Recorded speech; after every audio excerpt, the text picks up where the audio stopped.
Na Europa Oriental, o Império Romano do Oriente promoveu grandes mudanças na mentalidade da época, ao anunciar a adoração de imagens como idolatria e ao romper a unidade cristã, negando-se a acatar a autoridade papal. Neste contexto, mais mudanças estavam por vir, com as invasões árabes e o surgimento de uma nova fé religiosa, o islamismo.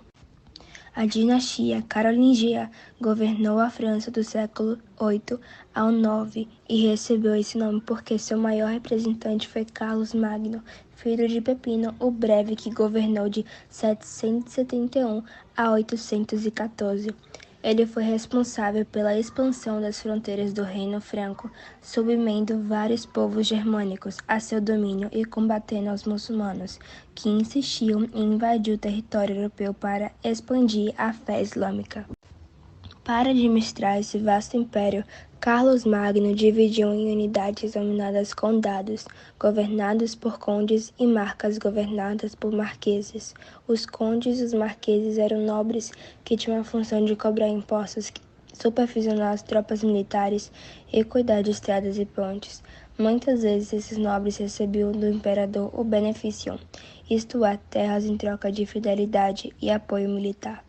Com o tempo, os nobres tornaram-se muito poderosos, mudando sua relação com o poder central, a ponto de pouco obedecerem ao rei, transformando suas propriedades em um centro econômico e político.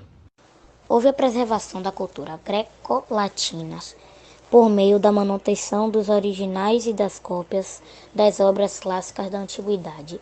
Com a morte de Carlos Magno em 814, os grandes senhores de terra passaram a pressionar o governo, exigindo mais liberdade. O sucessor de Carlos Magno, Luís o Piedoso, não conseguiu controlar esses nobres. Mais tarde, em 843, os netos de Carlos Magno resolveram dividir o Império Carolíngio entre eles, assinando o Tratado de Verdun. Essa divisão enfraqueceu o poder real e os nobres passaram a pressionar ainda mais Luís, fortalecendo-se militarmente em seus locais políticos. Para fugir dos Vikings ao norte, dos húngaros ao leste e dos muçulmanos ao sul, a população passou a depender cada vez mais da proteção dos grandes senhores de terra, tornando a Europa ainda mais ruralizada, com o declínio do comércio e das cidades, dando início a uma nova organização social e política, denominada feudalismo. Enquanto isso, na Europa Oriental e no Oriente Médio, duas civilizações desenvolviam-se e deixavam suas marcas nas civilizações ocidentais, o Império Bizantino e o Império Árabe. Constantinopla tornou-se assim a capital do Império Bizantino, denominação dada ao antigo Império Romano do Oriente, que sobreviveu após invasões dos povos germânicos. Constantinopla ficou conhecida como a Porta do Oriente e tornou-se um importante centro comercial por onde passavam as pessoas e mercadorias vindas do Oriente, como a seda de origem chinesa, das especiarias, cravo, canela, pimenta e etc. Além de sua importância comercial, a cidade também obteve significativo desenvolvimento de manufaturas. O Corpus Juris Civilis foi fundamental para se conhecer o direito romano em sua essência. Além disso, influenciou sistemas de leis modernos, como os do Brasil, cuja legislação tem como base o sistema romano. Não é à toa que alguns institutos jurídicos, como a boa-fé, que estão previstos na legislação brasileira, também já existissem no conjunto de leis organizadas pelo imperador bizantino. As campanhas militares geraram altos gastos e, consequentemente, o aumento de impostos, fato que não agradou à população. Foi nesse contexto que a revolta de Nica ocorreu.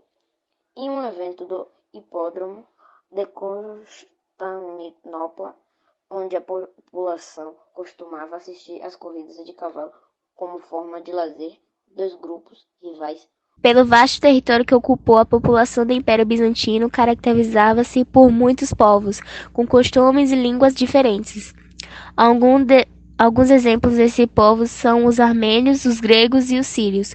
Consideravam-se bizantino aquele que falasse grego e fosse ortodoxo. A religião estava presente em vários aspectos do cotidiano da população bizantina, desempenhando papel fundamental em festas e até mesmo em questões políticas, como já vimos. Além da influência religiosa no cotidiano, o Império Bizantino foi palco de muitas transações comerciais, o que também marcava o cotidiano de muitos cidadãos. Em Constantinopla, a vida comercial se baseava, além das manufaturas que já mencionamos, nas lojas que compunham a cidade, embora alguns especialistas acreditem que as construções delas e de outros edifícios da cidade, como oficinas, cortiços e grandes mansões, tenham sido de forma não planejada. Também é preciso destacar que no Império Bizantino havia uma figura importante, o patriarca. Este é o escolhido pelo imperador e tinha um papel fundamental. Porém, com o tempo, o patriarca não mais aceitou a autoridade papal, combinando na separação da Igreja Romana e Bizantina. Na arte, as imagens religiosas mostram-se muito presentes, consagrado à influência religiosa. Conforme já mencionamos, os ícones estiveram presentes em diversas obras, como nos mosaicos da própria Basílica de Santa Sofia. Conhecido como Cisma do Oriente, esse conflito fez surgir a Igreja Apostólica Romana, sediada em Roma e liderada pelo Papa. E no Império Bizantino, a Igreja Ortodoxa Grega, cujo líder é o Patriarca de Constantinopla.